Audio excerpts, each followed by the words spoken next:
untuk fatwa kita hari ini memulai presentasi untuk makalah kalian ya. Ini saya ambil untuk penilaian UTS. Jadi ujian tengah semester kalian saya ambil penilaiannya melalui makalah dan presentasi kalian. Nah, tadi malam ya yang saya cek itu tadi malam masuk 6 ya, kurang 2, belum saya cek lagi ya. Ada sampai saya cek jam 10-an malam itu ada 6 kelompok yang baru masuk ya, kurang 2 kelompok lagi, nanti saya cek kembali. Untuk yang pertama materi hari ini adalah psikologi belajar ya, konsep belajar akan dipresentasikan oleh kelompok 1. Jadi nanti kelas ini sepenuhnya saya serahkan ke kelompok 1 ya. Jadi moderatornya juga kalian atur ini kelasnya bagaimana supaya presentasi ini menarik buat teman-teman dan kita paham semuanya. Gitu. Kita sama-sama belajar, nggak apa-apa. Nanti kalau misalnya ada yang kurang benar, nanti saya luruskan. Ya. Jadi kita sama-sama saling koreksi saja. Jadi kalian, saya berharap diskusi kita, presentasi kita itu tidak satu arah ya. Jadi kalau misalkan kalian terima mentah-mentah aja nih apa yang disampaikan oleh kelompok 1, tidak. Tapi kalian ada respon istilahnya. Ketika kalian menemukan kejanggalan atau kalian tidak paham, silahkan ditanyakan. Nanti kita pecahkan bersama. Bisa ya? Bisa. Waalaikumsalam warahmatullahi wabarakatuh. Kami dari kelompok 1 ingin mempresentasikan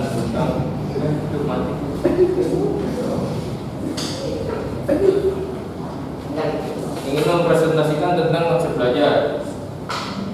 Di sini ada anggota kami yaitu terdiri saya sendiri, Maisa Prana, dan teman saya dan ada juga teman saya juga.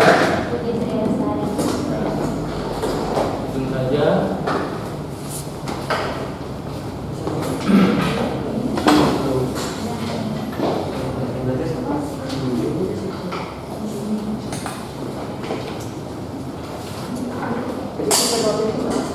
Pengertian belajar. Belajar adalah suatu proses yang membawa perubahan perilaku pada diri individu karena adanya usaha. Hasil dari proses belajar sendiri adalah bertambahnya ilmu pengetahuan, adanya penerapan pengetahuan, muncul kemampuan baru pada peserta didik atau perilaku berupa pengetahuan kognitif, keterampilan psikomotor, serta nilai dan sikap aktif. Ciri-ciri belajar. Ciri-ciri belajar itu ada 5. Yang pertama, perubahan yang bersifat fungsional. Yang kedua, belajar adalah perbuatan yang sudah mungkin suatu terjadinya prioritas. Yang ketiga, belajar terjadi melalui pengalaman bersifat individual. Yang keempat, perubahan yang terjadi bersifat menjauh dari prioritas. Yang kelima, belajar adalah proses interaksi. Dan yang keenam, perubahan berlangsung dari yang sederhana ke arah yang lebih kompleks. Teori-teori belajar. Yang pertama yaitu teori belajar behaviorisme. Teori behaviorisme adalah teori perkembangan perilaku yang dapat diukur, diamati, dan dihasilkan oleh respon pelajar terhadap rangsangan, sehingga dapat dipahami bahwa belajar merupakan bentuk dari suatu perubahan yang dialami peserta didik dalam hal kemampuannya untuk berperilaku dengan cara yang baru sebagai hasil dari interaksi antara stimulus dan respon. Contohnya, peserta didik dianggap telah belajar jika menunjukkan perubahan tingkah lakunya. Peserta didik dapat dikatakan bisa membaca jika ia mampu menunjukkan kemampuannya dalam membaca. Yang kedua, teori belajar kognitivistik. Teori belajar kognitif berbeda dengan teori belajar behavioristik. Teori belajar kognitif lebih mementingkan proses belajar daripada hasil belajarnya. Jadi teori ini didasarkan pada proses berpikirnya. Yang ketiga, teori belajar humanistik. Dalam pembelajaran teori ini adalah memanusiakan manusia atau mencapai aktualisasi, di mana seorang individu dapat menggali kemampuannya sendiri untuk diterapkan dalam lingkungannya. Memanusiakan manusia. Proses belajar ini dianggap berhasil apabila apabila si pelajar memahami dirinya dan lingkungannya. Teori belajar deskriptif dan preskriptif. Menurut Oh, perspektif. Brunner, Preskriptif itu bukan perspektif. Preskriptif.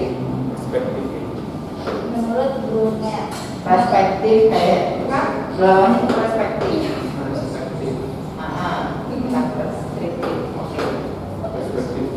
Brunner mengemukakan bahwa teori pembelajaran adalah perspektif dan teori belajar adalah deskriptif. Perspektif karena dikatakan perspektif karena tujuan utama teori belajar adalah menetapkan metode belajar yang optimal. Sedangkan dikatakan deskriptif karena tujuan utama teori belajar adalah menjelaskan proses belajar.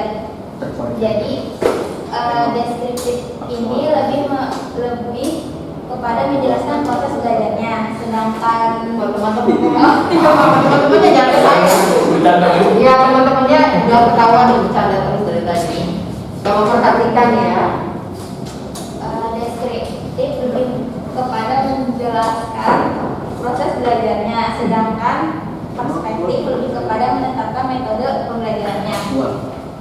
Yang kelima, teori belajar konstruktivisme.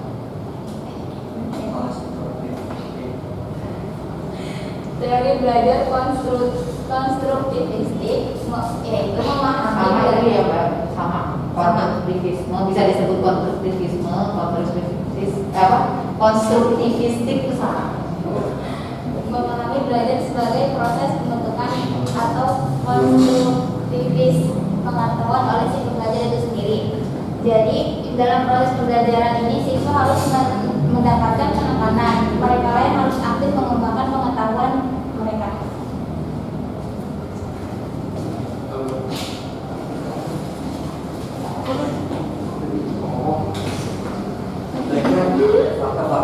Faktor yang mempengaruhi belajar. Satu, faktor intrinsik meliputi A. Lingkungan, alam dan sosial. B.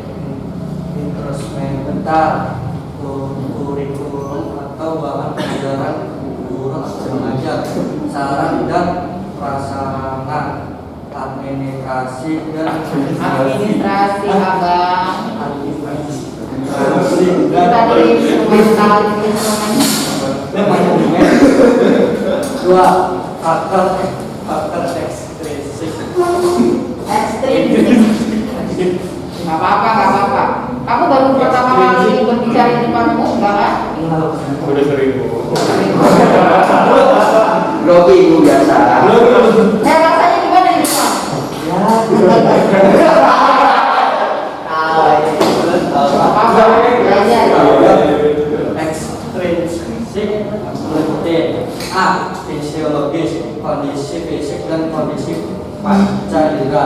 Dua, fisiologis, bakat, minat, kecerdasan, motivasi, dan kognitif.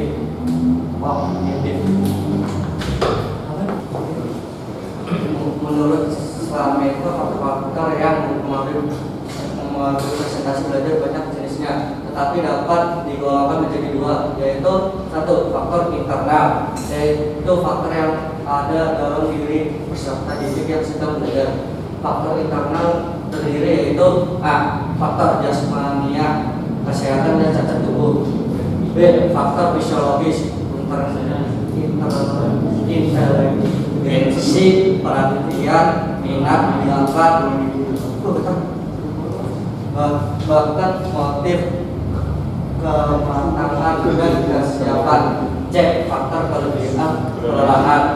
Dua, faktor eksternal, yaitu faktor yang berada di luar peserta didik, terdiri dari A. Faktor keluarga, cara orang tua mendidik, relasi antar anggota keluarga, suasana rumah. B. Faktor sekolah, metode mengajar, kurikulum, relasi guru dan siswa. C. Faktor masyarakat, kegiatan peserta didik dengan masyarakat, teman bergaul dan bentuk kehidupan masyarakat. Yang terakhir ada hukum belajar. Hukum belajar terdiri dari 3. Yang pertama ada hukum kesiapan, yaitu law of readiness. Hukum kesiapan berarti harus readiness. Hukum kesiapan berarti harus ada kesiapan, baik kesiapan oleh pendidik maupun yang peserta didik, kesiapan fisik maupun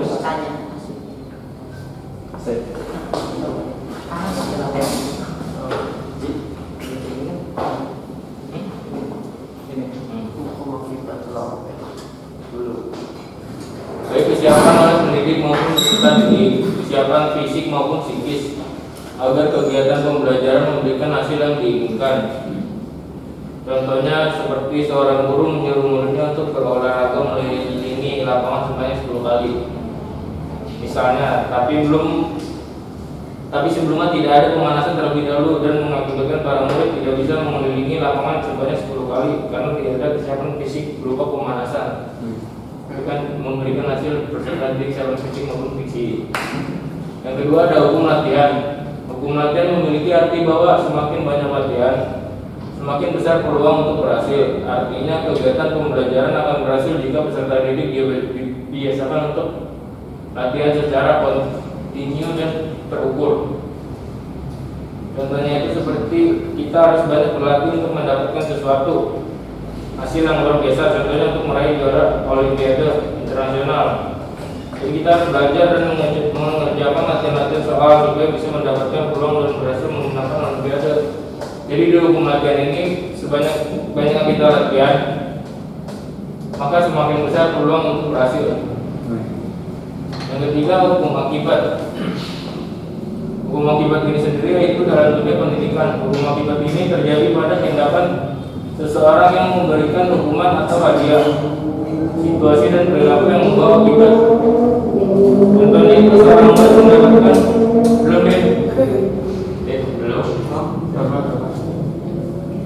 Contohnya itu seperti seorang murid mendapatkan hadiah berupa buku paket fisika karena berhasil mendapatkan nilai yang bagus ujian fisika. Efek yang dirasakan adalah bangga dan senang. Efek itu diharapkan bisa memotivasi peserta didik untuk terus bekerja.